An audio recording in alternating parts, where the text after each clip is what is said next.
నమస్కారం. నా పేరు లక్ష్మీదేవమ్మ. అంగన్వాడీ సూపర్వైజర్గా కందుకూరు బి సెక్టార్ నందు విధులు నిర్వహిస్తున్నాను. ఈరోజు మనము ప్రపంచ తల్లిపాల వారోత్సవాలు ప్రతి సంవత్సరం జరుపుకున్నట్టే ఆగస్టు 1వ తేదీ నుంచి 7వ తేదీ వరకు తల్లిపాల వారోత్సవాలు జరుపుకుంటున్నాము. బిడ్డ పుట్టిన గంటలోపే తల్లిపాలు ఇవ్వడం వలన బిడ్డకి మొట్టమొదటి వ్యాధి నిరోధక టీకాగా ఆ పాలు బిడ్డకి ఎటువంటి వ్యాధులు రాకుండా కాపాడటానికి అవకాశం ఉంది. అంతేకాకుండా బిడ్డకి 6 నెలల పాటు తల్లిపాలు పట్టించడం వలన ఆ బిడ్డ మంచి ఎదుగుదలకు ప్రోత్సహించడానికి అవకాశం ఉంటుందన్నమాట. 6 నెలలు నిండిన తర్వాత 7వ నెల నుంచి పోషకాహారం మొదలుపెట్టిన తర్వాత కూడా 2 సంవత్సరాల వయసు వరకు బిడ్డకి తల్లిపాలు కొనసాగించడంపై తల్లికి బిడ్డకి ఎంతో ఆరోగ్యంగా ఉంటుంది. పోతే తల్లికి బిడ్డ పాలు ఇవ్వడం వలన కాన్పు ఎడం అయ్యేందుకు అవకాశం ఉంటుందన్నమాట. ఎన్ మాధవి, కందుకూరు అర్బన్ ప్రాజెక్టులోని బి సెక్టార్ నందు అంగన్వాడీ కార్యకర్తగా పనిచేస్తున్నాను. దోమగుంట 1 అంగన్వాడీ సెంటర్లో కార్యకర్తగా ఉంటున్నాను. వారోత్సవాల కార్యక్రమాన్ని జరుపుకుంటున్నాము. తల్లిపాలు బిడ్డకు ఎంతో మేలు. ప్రతి సంవత్సరం ఆగస్టు 1 నుండి 7వ తేదీ వరకు తల్లిపాల వారోత్సవాల కార్యక్రమాన్ని జరుపుకుంటాము. తల్లిపాలు బిడ్డకు ఎంతో మేలు అన్నమాట. తల్లిపాలు బిడ్డ తాగడం వల్ల చాలా చురుగ్గా ఆరోగ్యంగా ఉంటాడు, తెలివితేటలతో ఉంటాడు.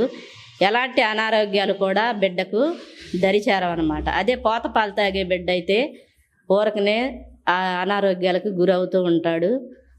చదువులో కూడా చురుగ్గా ఉండలేడు. కాబట్టి ప్రతి తల్లి కూడా తల్లిపాలు బిడ్డకు కేవలం 6 నెలలు ఇచ్చే వరకు వాళ్ళు పోతపాలు పట్టకుండా చూసుకోవాలని ఈ కార్యక్రమాన్ని మేము ప్రపంచవ్యాప్తంగా కూడా ఆరోగ్య సంస్థ ప్రతి సంవత్సరం ఆగస్టు నెలలో 1వ తేదీ నుండి 7వ తేదీ వరకు ఈ తల్లిపాల వారోత్సవాలని ఒక పండగలాగా ఘనంగా జరుపుకుంటూ ప్రతి ఊర్లోనూ వెహికల్ పెట్టి బుర్రకథల ద్వారా ఇలాగ ప్రోగ్రాం చేస్తూ ICDS ఆఫీసు అలాంటి ప్రాంతాల్లో పెద్ద పెద్ద సభలు ఏర్పాటు చేసి ఈ సభల్లో తల్లులకు బిడ్డకు తల్లిపాల యొక్క ఆవశ్యకతను గురించి తెలియజేస్తూ ఉంటాం. నేను బి సెక్టారు కందుకూరు అర్బన్ పడమటి మంగళపాలెంలో అంగన్వాడీ టీచర్ని. 1వ తేదీ నుంచి 7వ తేదీ వరకు మన దగ్గర తల్లిపాల వారోత్సవాలు అనేటివి జరుపుతుంటాము. ఒక గర్భవతి అనేది ఒక ఎర్లీ రిజిస్ట్రేషన్ అనమాట. ఆమె ప్రెగ్నెంట్ అని తెలియంగానే అంగన్వాడీ స్కూల్లో నమోదు చేసుకోవాలి. ఆమెకు 2 TT ఇంజక్షన్లు చేయించాలి. ఆమెకు గృహ సందర్శనలు ఉంటాయి. ఆమె తల్లి కనేంతవరకు ఆమెను మనము ఫాలో అప్ చేస్తూనే ఉంటాము. హాస్పిటల్ డెలివరీ అయ్యేలా చూడాలి. హాస్పిటల్ డెలివరీ అయ్యింది అనగానే మనం వెళ్ళి ఆమెను తీసుకొని వెళ్ళి ఆ బిడ్డకి గంటలోపు తల్లిపాలు పట్టించారా లేదా అనేది అడగాలి. ఆ తల్లిపాలు పట్టించేటప్పుడు ఫస్ట్ వచ్చే గంటలోపు పాలుని ముర్రుపాలు అంటారు. ఆ ముర్రుపాలు తల్లికి బిడ్డకి ఎంతో శ్రేయస్కరం. చాలా అందులో రోగ నిరోధక శక్తిని కలిగి ఉంటాయి, విటమిన్లు ఉంటాయి. అందులో ప్రతి బిడ్డకి తల్లి అనేది ఇంతకుముందు ఏంటంటే ముర్రుపాలు అనేటివి పట్టి పిండి పారబోస్తుండేవాళ్ళు. కానీ ఇప్పుడు మటుకు అలా చేయకూడదు. ఆ బిడ్డకి ఆ పసుపు పచ్చని పాలు ఎంతో ఆరోగ్యాన్ని కలిగిస్తాయి, చాలా వ్యాధి నిరోధక శక్తిని కలిగి ఉంటాయి. ప్రతి తల్లి ఆ ముర్రుపాలు పట్టించాలి. కేవలం 6 నెలలు తల్లిపాలు మాత్రమే తాగించాలి. ఎటువంటి ఫారెక్స్లు అనేటివి కానీ ఇంకొక పదార్థాలు అనేటివి, ఆముదము, టీ, పాలు, పప్పుచారు ఇట్లాంటివి ఏవి కూడా ఆ బిడ్డకి అనేటివి మనం పెట్టకూడదు. 6 నెలలు కేవలం తల్లిపాలు మాత్రమే తాగించాలి.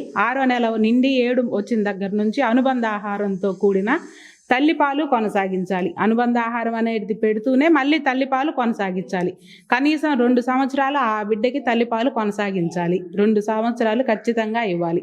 చాలా ఎదుగుదల ఉంటుంది. ఈ 6 నెలలు బిడ్డ పుట్టిన దగ్గర నుంచి ప్రతి నెల అంగన్వాడీ స్కూల్లో గ్రోత్ వేస్తాము.